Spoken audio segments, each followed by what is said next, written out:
Alhamdulillahi Rabbil Alamin. Wassalatu wassalamu ala ashrafil anbiya'i wal mursalin wa ala alihi wa sahbihi ajma'in.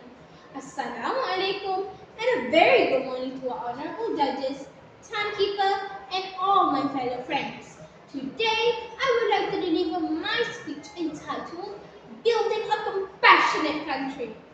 For thousands of years, various spiritual traditions and social activists have appealed to humans to adopt compassionate ways of living to address the suffering of life.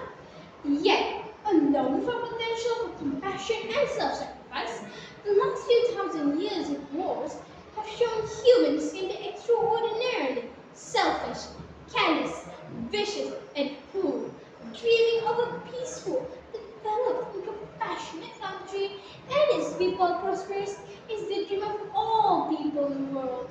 We want this beloved country to be a better country, a country ideal for the community and the world. Ladies and gentlemen, do you know there are 12 characteristics in building a compassionate country? One of them is a knowledgeable, moral, and loving society.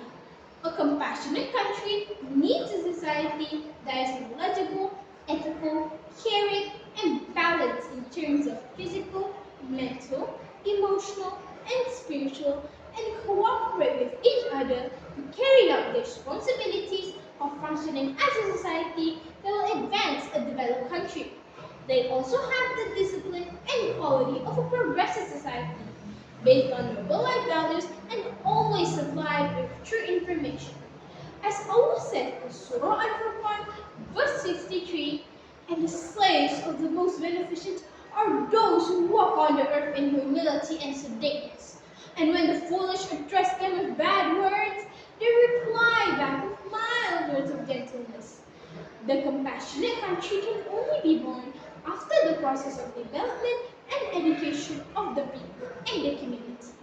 It is the result of the efforts of people who have the discipline and quality of a progressive society, who have a clear vision on where the country and the people want to be. People who have been instilled with noble life values, universal human values, and apply them in their lives will definitely live a life environment that is friendly to people and nature. Ladies and gentlemen, a caring society can be understood as a community whose members have feelings of love, respect, and a high level of tolerance. There are many ways to create a living society. First, through the national education system. Knowledge of Islamic religion and moral education should be emphasized. Peer values are applied across all subjects taught at school. The purpose is to create a loving society. Teachers who teach are reminded to be able to form students who are knowledgeable and have high humanitarian values. In addition, a happy family is the foundation of a loving society. The family is the basic unit that can build the nation's well-being. Religious education is an effective way to instill pure values that are very necessary to form a loving society. This is said to be so because human morals are based on religion.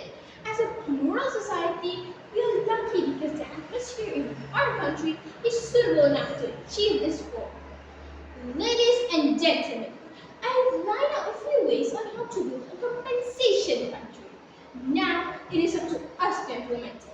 Efforts to make Malaysia a loving country needs to be realized together with the appreciation of pure and universal Islamic values. Of course, the target of Negara Rahmah is to be used as the basis of Islamic administration of the Malaysian models based on Ahmad Sharia. When the characteristics of Negara Rahmah implemented in all aspects are understood, of course, it can have a positive impact on the country in improving social well-being. Therefore, the role of all parties and people play an important role in equipping themselves as a society that understands and is literate in order to realize a dream country, which is a loving nation. Well then, I arrived at the end of my speech. Let me remind you that Malaysia Negara Rahmah is the dream of all of us, a country that is safe, prosperous, advanced and is divine. The people live happily, love each other, respect each other, and work together to develop the country in the diversity of religions, races, backgrounds, and cultures. This is the compassionate country that we all dream of, inshallah. Therefore, I end my speech. Thank you very much and goodbye.